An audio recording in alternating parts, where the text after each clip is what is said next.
guys stay last night? Like, what'd you end up playing? It was like 1 o'clock or something. We played DVD, Oh, the board game. Oh, nice. Yeah, Yes. like I said, I'm glad. I was sorry to jump out, but I'm also working on that nativity scene for my parents, and so I had to go back to painting those little figures.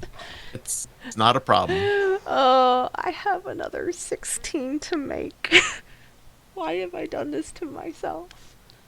Same reason why I ask myself why I read essays. All right. I think we can go ahead and do this.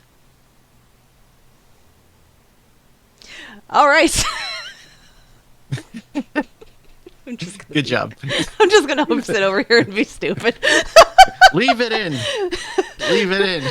No fixing in post. All right. Well, folks, now that we're off to a nice, fine, awkward start, welcome, friends, to the mini-sode preview episode.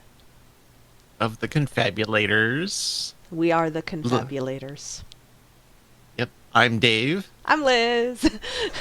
So, Hello, you lovely Voidwalkers. yes, and please note, you are the Voidwalkers, because we speak into the void. You walk in the void. And we it love each and every one of you. And we're watching you. Especially you. Yeah. You know who you are. Right there. You. With the face. Yeah. With that face. That face that everybody knows and has an opinion on. Mm-hmm. So, Liz, how did we give birth to the Confabulators? Yeah, so what is the Confabulators? Well, basically, this started as, lo and behold, big surprise, this started in COVID. We were, oh my gosh, COVID was a funny experience. I'd say we were among the nerds out there who, while we were cut off from society in our little independent bubbles, I feel like the internet nerds of the world probably immediately functioned better with COVID than a lot of folks, but it was because we were all used to existing and socializing online. So, but you and I were, help. They've definitely helped, but you and I were both like, we're both living on the West Coast, but we were in totally different areas of like the Los Angeles, Orange County areas. And we started calling each other. Wasn't it like once a week or something? We talked like once a week. At least almost. once a week. Yeah, I feel like it was. Yeah. But we just got to chatting because I was basically living... I had a roommate, but because he was extremely extroverted and I'm extremely introverted, he basically went to live with his girlfriend, which is good because I probably would have murdered him otherwise. So, nice enough guy. It's just being extremely introverted, living with an extrovert is one thing when the extrovert has other friends he can go socialize with, but when the extrovert's told you can't be social except within your bubble, suddenly the introvert who happens to live in that bubble is going, fuck. Leave me alone. So he basically went and lived with his girlfriend. So I had the apartment to myself. Not that I made much use of it. In regards to having more space, I still pretty much lived in my room. But yeah, we just started chatting because we were basically by ourselves. Like my family, your family was all back on the East Coast. Mine was all in Chicago and Central Texas. So we didn't really... And my California family was all like high risk, so they couldn't even like the closest I could come to interacting with my aunt and uncle was standing on the patio while talking to them through a screen door, which we definitely did, but like it couldn't really socialize or anything. So we just got to chatting with each other all the time. Especially like post streaming, because that was when I really pushed into my Twitch stream and took advantage of having time and space to stream games and also to play games and fully freak out because I didn't have to worry about my roommate and his room next door being like, what's wrong with you? I just would sit there and freak out. So I remember those nights though. I was like, I don't miss COVID. God, I don't miss that. But I do kind of miss like the calm that was, I would go, because at the time I was living in a gated condo community in it was a fairly secure gated community. Like this was one of those ones where it wasn't like all automated. There were security guards at like the main gate all day, every day, 24 hours a day. And so I would go on late night walks around there and just Hmm. walk laps kind of around the property, because the property was probably like you could do about a mile if you did like a figure eight about like the two sections. I swear the security people there probably were just like, who is this bitch? She just walks by all the time. Like I'm either by myself listening to music and I'm like letting my brain wander, or you and I are on the phone chatting, and so I'm just walking by, and like they would periodically circle on bikes to also just Hmm. check through the community. So again, it was a really safe community, so I could do all these late night walk and talks. And so we would Yeah. just sit there talking everything. Podcasts, comedy, games. Yep. Hmm. Just whatever was going on. Yeah. And you were over in Burbank, so Yeah, I was. yeah. And let me tell you, when COVID first hit and the lockdowns happened, I went outside for the first time to like go to Vaughn's for grocery shopping. Not sponsored, by the way, unless Vaughn's pays us a lot. If they In which want to pay case, us, you know. yeah, we could talk then. But Hmm. so I go walking. I'm in Burbank. There's a set of apartments on a hill. That's next to Universal Studios and Warner Brothers that I Hmm. lived at. Because the school that I went to, the acting program building, was right there across the street from it. Hmm. Um, and so when I got down there for the first time, there was literally zero cars. There was no traffic whatsoever. There was nothing. It was a ghost town. LA during And those days was weird. it was frightening Yeah. Like because that's apocalypse. not, yeah, because that's not an experience that you're used to when you spent like 3 years in LA and it's just busy all the time and Yeah. there's noise everywhere. When there's none of that, it's eerie. Yeah, like Um, I wonder like what the like knowing how noisy LA is on a regular line, because like now that I live in LA itself, but like imagine like that much more so like what like New York and Chicago were like in there, really, because they're even like crazier. Like I remember doing a few class trips to New York when I was in college, and like truly in New York it was like this city does not sleep. yeah, You know, like you're hearing the club empty out, whatever, you know, like you name it, people in the streets, whatever, yada, yada, yada. And I have got to, I like the ghost town feeling has got to be so like you see it only like that was a really isolated experience, COVID was, that I feel like for all of us who are stuck in like all of us who have overactive imaginations and we're coming up with fictional scenarios, or we're looking at movies going, this is fascinating, let's pick apart this fictional utopia dystopia thing, we're all probably sitting there going, I never expected to see this in real life. yeah, It's not as great. weird as it seems. Uh, there's a world in which COVID never happened, and I was able to continue going into voiceover as a career. Because if you remember, like I was doing acting You were, and I was yeah. specializing in voiceover, Mm-hmm. and I had everything set up. I was going to go to Bang Zoom, start doing background and stuff for them, and I had support there from one or two other fellow voice actors who mentored me and guided me in the ways of voiceover. And because I was in a really compared to the rest of like LA, as far as I could tell, like my apartment was decent as far as what it was, but it was still a studio apartment. It had like very little in it, Mm-hmm. and the echoes were so bad that even with the equipment I had, um, there was no way that I could record in there and have it come out with a decent product that somebody would use. It's Yeah. just not something that would happen. So I spent from February, the very beginning of February, all the way through September, trying to hold on desperately. And then my resources just kind of dwindled out, and I was essentially forced to move back here to the East Coast. Mm-hmm. Um, And look at you now, which, you're a teacher. yeah, I'm a professor, and I'm working on things like trying to plan out a doctorate and stuff, My, become a how the world PhD. changes.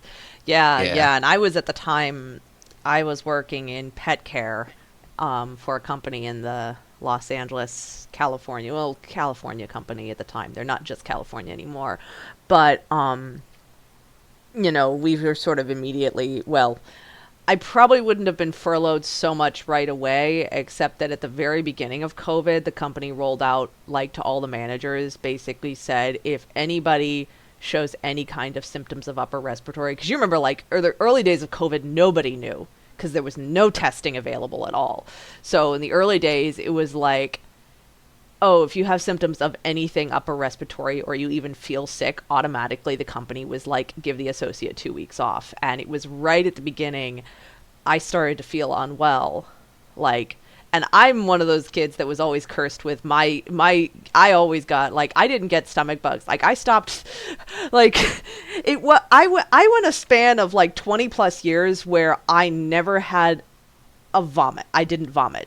Like, it was like I got my last stomach bug, and then every time I'd get sick, I'd still get sick every year, but it was always an upper respiratory thing, so I'd be coughing like a dog.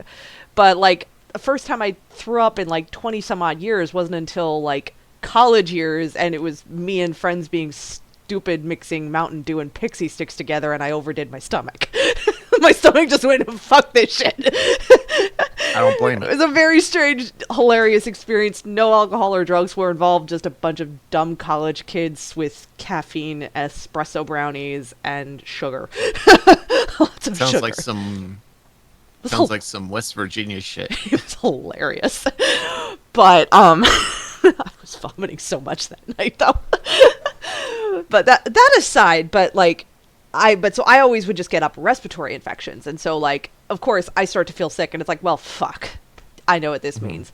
But it meant I immediately got 2 weeks off of work. And it was like, well, okay, I'm not feeling that sick, but the company is literally saying 2 weeks immediately. Because at the beginning, it was like, if you're sick, quarantine for 2 weeks. Nobody knows. So I immediately was quarantining, like, March or something.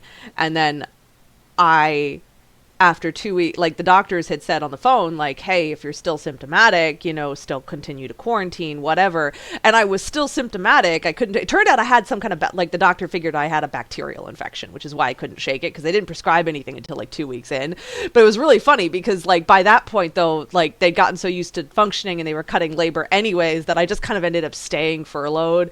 And then it was, like, occasionally working part-time and, like, doing some small shifts, but the company had done, like, a lot of restructuring during COVID to kind of accommodate not going out of business, but also not wasting money. So it was very low key. I wasn't really working regularly again until the fall, and even that was kind of strange because then I had surgery in the fall, and then I moved into Los Angeles. So then I got to experience COVID Los Angeles a little bit.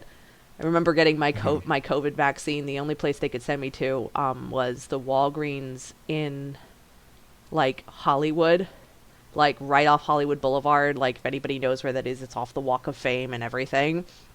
And that was the one I was set up to get my COVID shot.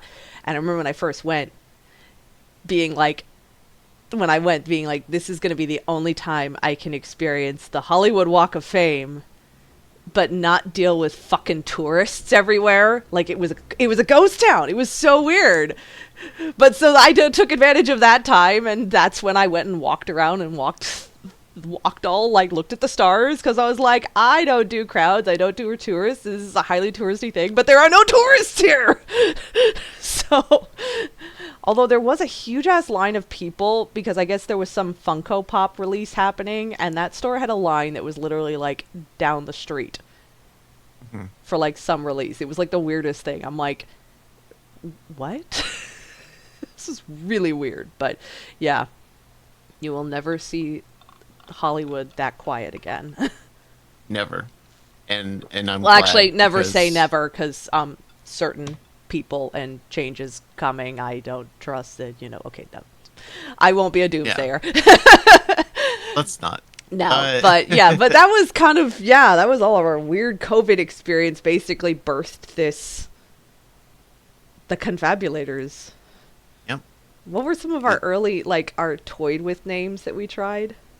Oh man, I don't even remember. I don't either. Like, and I still don't remember half the time what confabulators means, except that I think we settled on it being, because that was, like, to confabulate means to, like, discuss or something. Well, you know what? That's not for us to determine. That's for the audience to Yeah, determine. Our you void guys walkers, decide. You know, as they sift through the ether of voidness, they ask your will high school eventually principal. stumble upon it. Yep. Yeah, go Ask your high find your school old principal. go find your old high school principal. Track that fucker down, stalk them on social media, whatever. Figure out where they are.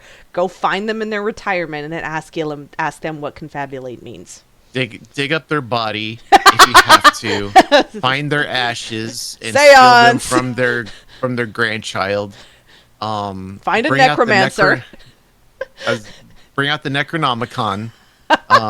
Call upon their spirit, which is probably residing in hell if hell exists. But you know that's up to them.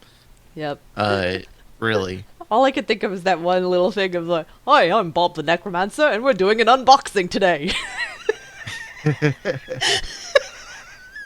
That's I funny. love it. But yeah, that was kind of, yeah, and our conversations honestly were everything from games to movies to comedy to books. All sorts of stuff. We Really. really did. Yeah, yeah. Yeah. I guess to give folks a little bit of context, so like we actually met, you know, our friendship has spanned the country. Yeah. Since like 2010, 2011. I was going to say it's over 10 years now. It's kind of crazy. Yeah. But yeah, we met through mutual associations on a small project that a lot of us involved in that project actually are still friends now. There's a lot, you know, other people have gone their own ways, but there are several of us who've stayed in touch since then. And everything. We saw a few of them last night. Yeah, we did. That was a Did the fun Secret Santa. virtual Secret Santa. Yep. The main thing I think keeping us all together was, you know, in the immediacy, we were all passionate about filmmaking and wanting to do Yep. filmmaking. And you had a project that we were all kind of like, you know, I think kind of brought us all together, but we also all were just like into it. And Yeah. we loved throwing ideas out there. But it also sort of turned into we'd have meetings where we'd be like, let's meet up to discuss this. And then we'd just end up being like, let's LAN party instead. I remember I would happens. pick up our mutual friend Rachel because she lived, this was back on the East Coast in Virginia, and she lived halfway between us. So she and I would carpool a lot of times because since I had to drive Yeah. further, I'd pick her up. And I remember the first time she's like, I'm going to bring the desktop computer with me. And she came out with this giant ass suitcase. And my brain just, because I had my laptop with me, I didn't have my gaming setup yet at the time. And I see that, I was just like, what the, you really are bringing your whole desktop? Yeah. We set It up- was wild seeing her pull it out the first time. That I was like, oh, okay. hilarious. We got a gamer in here. Oh my god! But that spawned many more, and those like silly things, like what we did, like a photo. There was a lake by your apartment complex. We did a photo shoot Yep. around there. Yep. We had all sorts of crazy, crazy times back there. And then you announced you were moving out to Los Angeles. Yep.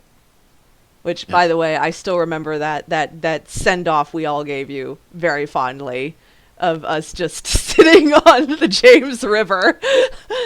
Yep. What was it we were playing? Like that picture story, and all I remember is like every round was dicks. Oh yeah, telestrations. That's what we were. Yep.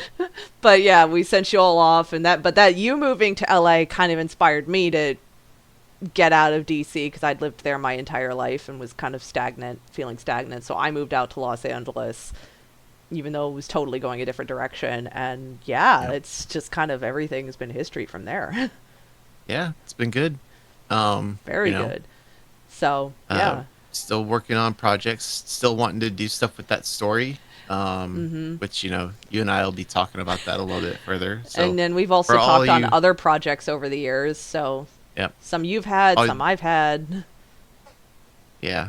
All you Voidwalkers, stay tuned as we work on that. Eventually, not soon, but eventually we'll talk a little bit more in depth about that. Yeah, and so Sure. then for our Voidwalkers, since they kind of know like the origins of the Confabulators and us as sort of like how we got to know each other, like what do you want our Voidwalkers to know about you, Dave?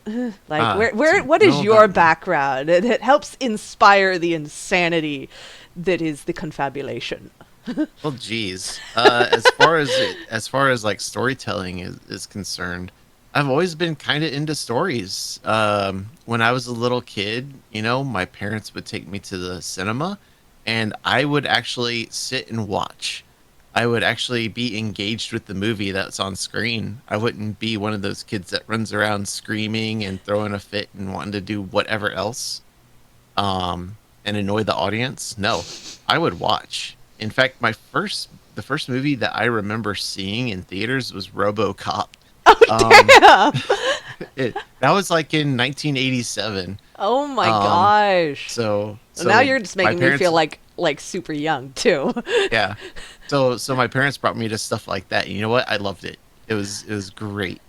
Um, so yeah, I've always been fascinated with storytelling. I got into D&D pretty early at a young age.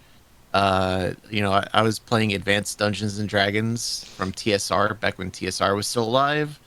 Um, I read a lot of books. I read an immense amount of books. Back then, I would read a lot of mystery detective stuff. Hardy Boys, Nancy Drew, Hank the Cowdog. Like, there's a lot. And, you know, I remember them fondly as being pretty good. I don't know if they would hold up now, as far as like being good, as Hmm. opposed to like, not being good. That's fair. Um, but then I got into video games more, kind of drifted away from books for a while. Still enjoyed the storytelling mediums. Uh, got into movies even more, which kind of prompted me getting into film and stuff eventually. And like, um, yeah, it just all kind of snowballed from there. And eventually I wrapped my way back around to enjoying books again. Like I have a massive stack of, I have Hmm. massive stacks of books, Well, and now not you're singular. you are a teacher of professor of English. Yeah, yes, I English and teach English. writing basically. I graduated with my master's in creative writing. I'm working on my master's of library and information sciences right now. Then once I graduate from there, I'm looking at applying to get a doctorate somewhere. I'm currently researching the process of that, other people's experiences. I have a list of colleges that I'm looking at as far as like possibilities. But yeah, I want that PhD. Um, We'll have to call you Doctor David. yep. So how about you, Liz? I mean, oh man, it's crazy. So you have since you mentioned your first like earliest movie, like I remember I was kind of the same way. Like when we went to movies, I remember watching, but I didn't. The first movie I ever saw in movie theaters was The Lion King, actually. So, which also means at a very young age I was introduced to trauma. Well, so we had different traumas. I had the guy who got radioactive waste dumped on him and he got splattered by a car by Red. I had Mufasa. And you had Mufasa. I had Mufasa. I had Hamlet in Disney form. Yep. So, but yeah. No, I always remember as a kid, though, it's funny because I going all the way back, I remember having just like a crazy, like, being very imaginative as a kid. Like, I remember, I could still faintly remember some of the weird, like, story fantasies I had in my head as a little kid. I also remember doing things being like, I've got ponies, but I was using, like, an old, like, exercise mat as a gate or a fence. I don't, like, weird little images from when I was a kid. I remember as a young kid, and it's so funny because it took me probably years before I understood the term fan fiction to quantify what I would do as a kid, but I would take characters from things that I liked and imagine them in other stories. And it Hmm. was literally years and years and years later that I remember even as a kid writing like a journal entry for school. This was in like elementary school where I basically explained that I liked to do that. And at the time my obsession was Star Wars. I was that kid. But and my teacher being like, "You should write those down." And it was like, "Well, okay, I will." It wasn't until years after that that I realized you liked fan fiction. But I didn't really write it though. I was one of those people that I just would come up with things in my head, but I never put it down. I never really put it down on paper. I was also jumping around from different fandoms. But even as a little kid, I loved that. I loved stories. I liked, you know, stories that explored conflict, character development, emotional development. Those were things that always kind of were very strong points for me. But yeah, it kind of just For me, I was always very artsy though. So like I was, but like as a kid, I was really into the arts for a long time, but I was also that weird kid that was like, I want to be a paleontologist. Dinosaurs. And I knew what one was at 6 years old. I scared a woman in a bookstore that one time. She was there at this bookstore with my mom, and this woman looks over at me and goes, "And what do you want to be when you grow up?" And I was like 5 or 6 at the time, and we know this woman was expecting and this was like some Christian bookstore attached to a church, and we know this woman is probably expecting like fireman, police person, doctor, whatever. And I looked at her and went, "I want to be a paleontologist." Smart. My mom said the woman just stared at me and went, "Okay."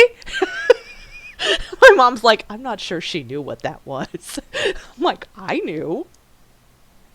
That's what matters. Exactly.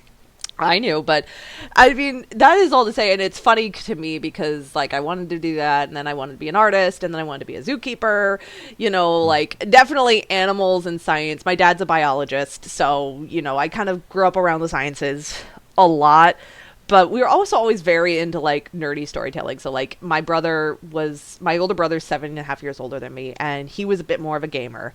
So like even as a little kid, I remember video games just being like Mario was part of my life. Like all these like things. We were never like as crazy into some of the game systems as others because my parents, we were very like financially, my parents were very like, you pay for with your own money sort of thing. So, but I remember though, like still being into like gaming and enjoying it, but it wasn't until my brother brought home Final Fantasy VII one day and introduced me to Final Fantasy VII that I really was introduced to the ideas of games being vehicles for storytelling and not just, side-scrolling, let's jump on the blocks, whatever. And that was probably a shift in me to also seeing gaming as an avenue for storytelling, which is definitely something that we've discussed now years later. And of course it's just funny because I look back and there's so many influences. Like when I was in middle school, like I used to read a lot as a kid. I remember reading Nancy Drew, some Nancy Drews, but I remember I got really into the Animorph series. Like hardcore into the Animorph series. I loved it. I actually went back like 10 years ago. I found in some storage, I found some old copies of some of the Animorph books, and I started reading them and realized they're still really engaging even as a fucking adult. I was like, this is actually, I would reread this. And it's funny because I was reading them all the time as a kid, and my dad and I were talking about it a few years ago, and he goes, "No, your writing style started to actually emulate K.A. Applegate's writing style in Animorphs." He's like, "I could see your writing style picking up from reading those books all the time." I remember I was reading those. I was reading some of like the Young Jedi Knight series, Jedi Apprentice, like these older Star Wars, like pre-Disney kind of absorbing the shows, like, but still really liking them for story and characters and everything. But then of course, getting into reading then Michael Crichton, still at like pre-middle school age, and then The Lord of the Rings when I was in middle school, and then of course the films came out. And it's funny because all these years later, like one of my really close friends, she and I have laughed about the fact that we've known each other since like first grade, but that like we especially, like we've known each other that long, but we really bonded in middle school over The Lord of the Rings and the storytelling there, and we still laugh about some of the stuff that we had from there. And that's kind of what inspired me to then eventually pursue arts in college, which was this whole thing, because my background ended up going into fashion design, but I was doing it from an angle of wanting to do film costuming and really starting to appreciate the roles that for me, that's what really got me into appreciating the role that production value played in storytelling. And all the different components that would go into like telling a story that weren't just telling the story, like how the visual can tell the story, how the costumes can tell the story, how the sound, how the lighting, how the characters, before you even get into just straight narrative. So that's just kind of all to say that that's evolved since then, and I've circled around all sorts of different things. Right now I'm working, I've worked in the pet care industry for 8 years because it was work, and because, I still love animals. Still ended up working with them somewhere around here. I think Yeah, Seamus is asleep on my couch right now. He's that little white smudge. Like, let me see if I can get there, Yep. right there. That's Seamus right there. That little white smudge is Seamus. But yeah, it's sort of just come all the way around. Right now, I'm working with a gentleman who's developed kind of, a gentleman who basically went into the sciences, had a full career in the sciences, and then left that to go to film school, and was able to connect the tie-ins of, in doing so, realized how much of successful communication relied on narrative, and how lacking that was in the science world. Sorry if anybody's a scientist, but it is lacking, because I tune out at a lot of science communication, and that's something that in the current environment of the world is really, really needed. It's just better communication from more scientific and technical worlds. So it's really funny because now I'm helping, his project, which is essentially training others, professionals, to be better at communicators by using a narrative model to convey their information rather than just spewing information out there. So it's kind of funny to like come full circle to that. At the same time, I'm jumping back into my art, writing, all of that crazy stuff. So yeah, it's kind of, I'm just sort of spiraling artist. Oh, your art's really good. Thank you. I'm hoping to eventually. I am hoping to eventually produce a graphic novel, but I am still a long ways off on the art, and I haven't even figured out what story I would pursue for it. But I have one in mind, and in the meantime, I've been working on, because I got my degree was in fashion design, but I did get a concentration. It was going to be a minor in creative writing, and then it stopped being a minor on one highly pretentious, overrated professor whose class I dropped immediately because I was like, I'm not wasting time with this bullshit. I don't do that sort of impulse thing often, but if you had read this professor's syllabus, you would have dropped the class too. It was bad. Sounds insane. I showed it to oh my gosh, 3 days before the class started, we got the syllabus. I showed it to my roommate. I handed it to her and I went, here, look at this. And she's next to me just going, this is such bullshit. And I'm like on Rate My Professor reading about them. And I just was like, okay, I'm dropping this class. I've got my creative writing courses. I've got enough to get the concentration. My degree will say with honors because I did this much. I'm fine. Smart. Yeah. So, but yeah, that's kind of where I came at it from, and like it's resulted with our conversations and our projects just with lots of interesting like angles. Yeah. And experiences coming into things. So, yeah. And then we both just are very good at talking. A lot. That is very true. Yeah. A lot. The key thing to a podcast is talking. So, to that end, what folks can expect with the Confabulators, what can they expect for these first however many fucking episodes it's gonna be? I have no idea. I guess we call it a season. Well, definitely for our first 5 episodes. Yeah. So well, the direction we're going you can expect, you can expect a lot of horror. We kind of start, I'd say, fairly generally talking a little bit about some of our background and experiences with horror. We talk about some of our favorites, like what makes a good horror game. We talk about our personal favorite horror game. Then we're going to be getting into stuff like, at some point, zombies. They keep hanging around. So eventually we're going to wind up talking about them at some point. Our monsters that like to show up throughout the horror mythos, I guess. Yep, what they mean. Talk about individual games like Binding of Isaac, for example, Cult of the Lamb, Amnesia, things like that. Talking about things that kind of like border on horror, but could also be recognized as something else. For example, for me, I recognize certain aspects of horror in Pan's Labyrinth. So like we're also going to be talking about like movies and stuff. We're not just Yeah. sticking to games. We're kind of really But we're using games a lot, but the thing is, and what people can expect is we are going to be exploring more the broad genre that is horror, and as it applies across many different mediums. yeah, at least that's where we're at for now. We might eventually cut across into other genres, but our current plan is horror. We sort of discovered, yeah, I think to me it was fascinating when we had our first brainstorming session, folks. This is going back to when we were a couple months ago, first sitting down and kind of talking through, okay, how are we going to plan this? What's our stuff? And we realized that, you know, what I think started as, okay, we could do some episodes about horror, but the more we peeled back, the more we realized there is so much to unwrap just in saying, let's talk about horror, which other than the word itself gets hard to say after a while if you're me.